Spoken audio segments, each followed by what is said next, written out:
జేసీ దివాకర్ రెడ్డి, జేసీ ప్రభాకర్ రెడ్డిల వ్యవహారంలో దివాకర్ రెడ్డి కొంత హుందాతనం పాటిస్తాడు. బోళగా మాట్లాడిన. కానీ ప్రభాకర్ రెడ్డి వచ్చేటప్పటికి నేను రౌడీనే, అయితే ఏంట్రా లాంటి పదాలతో ఘాటుగా తిడతా ఉంటారు.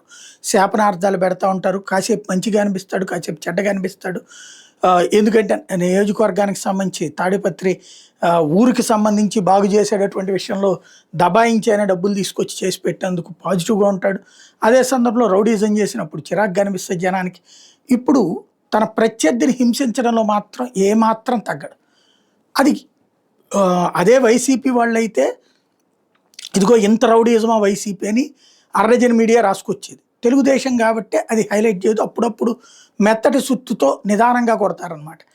అట్లాంటి ధైర్యం ఆయనకు కూడా, జేసీకి కూడా. అదే మళ్ళీ అతను వైసీపీకి వస్తే ఫుట్బాల్ ఆడేస్తారు. తెలుగుదేశంలో ఉన్నాడు కాబట్టి ఆయన తన్నినా, చంపినా, నరికినా, లేదా ఇట్లాంటి దొంగ కేసులు పెట్టినా, ఏడిపించినా, వేధించినా కూడా అది అవతలోళ్ళ పాపం, అవతలోళ్ళ తప్పు అన్నట్టే ఉంటుంది. తాజాగా ఈ 12 తారీఖున రాష్ట్ర వ్యాప్తంగా తెలుగుదేశం సంబరాలు చేసుకుంటున్నటువంటి వేళ చంద్రబాబు అధికారంలోకి వచ్చి ఈ దఫా 2 సంవత్సరాలు పూర్తయిన సందర్భంగా వ్యతిరేక ఉద్యమాలు చేస్తున్నటువంటి వైఎస్ఆర్ కాంగ్రెస్ పార్టీ రాష్ట్ర వ్యాప్తంగా వెన్నుపోటు అంటూ పోరాటాలు చేస్తున్నటువంటి వేళ అక్కడ మాత్రం అడ్డుకున్నారు, ఆపారు. మిగతా రాష్ట్రం అంతా కూడా సవ్యంగానే జరిగింది.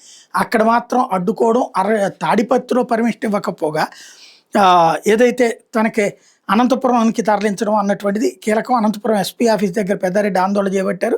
వైసీపీ నిరసనకు అనుమతి ఇవ్వకపోవడంతో ఎస్పీ ఆఫీస్ దగ్గర పెద్దారెడ్డి బయట వేస్తే తాడిపత్రిలో పోలీసులు అడ్డుకోవడం మీద ఆగ్రహం వ్యక్తం చేస్తే తీసుకెళ్ళి మళ్ళీ వేరే స్టేషన్ దగ్గరికి మారుస్తారు. ఇది అరాచకమా కాదా అంటే ఖచ్చితంగా అరాచకం. కానీ కాదనినే వాళ్ళు నమ్ముతారు, నమ్మమంటారు.